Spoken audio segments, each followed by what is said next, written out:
Hello everyone, I am Syed Amash and today I will be presenting on the Fidelity Investments data breach, a wake-up call for cybersecurity.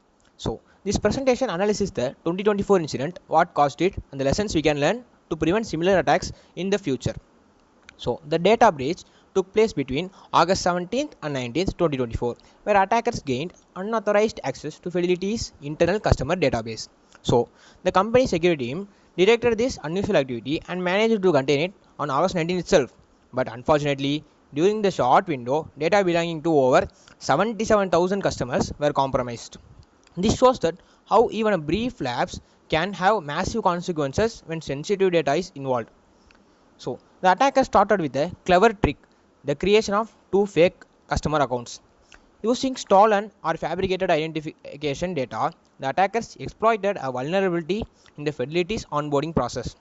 So, these fake accounts were then used to connect to internal database that stored customer information. Once inside, the hackers accessed highly sensitive data, including personal identifiers and financial accounts details, which could be misused for the identity theft or fraud. This breach demonstrates how even a single weak link in account creation can open doors to the company's most critical systems. So actually, what went wrong from the technical point of view? The first major issue was broken access control.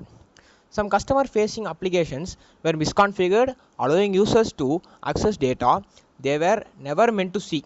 Second, there were identity verification gaps. That is, the system accepted falsified documents and didn't detect automated or bot generated signups.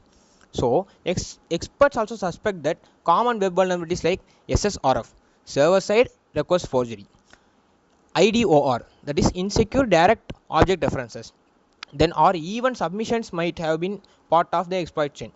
Together, these all weakness made it easy for attackers to slip through without triggering alarms. So, now let's look at the consequences. The financial impact was significant. The global average of the data breach in 2023 was estimated around $4.45 million, and Fidelity faced similar expenses for investigation, remediation, and legal actions. But the real damage went beyond money. Over 77,000 customers lost confidence in the company. The story spread across media channels, harming Fidelity's reputation and brand image. Several class actions lawsuits were also filed, accusing the firm on negligence and big data protection standards. Clearly, cybersecurity fails now bring not only technical pain but also legal and reputational crisis.